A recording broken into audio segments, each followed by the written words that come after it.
Mommy Onyx. Bago ko umpisahan ang aking liham ng nakaraan short story, hayaan niyo po akong batiin ang lahat ng taga-subaybay at tumatangkilik sa iyong programa Mommy Onyx sa Ang Liham ng Nakaraan short story.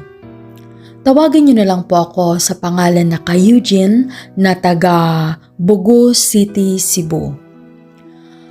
Ang buong akala ko, Mommy Onyx, na sa edad ko na 48 ay hindi na ako magkaroon ng asawa dahil sa napag-iwanan na ako ng lahat.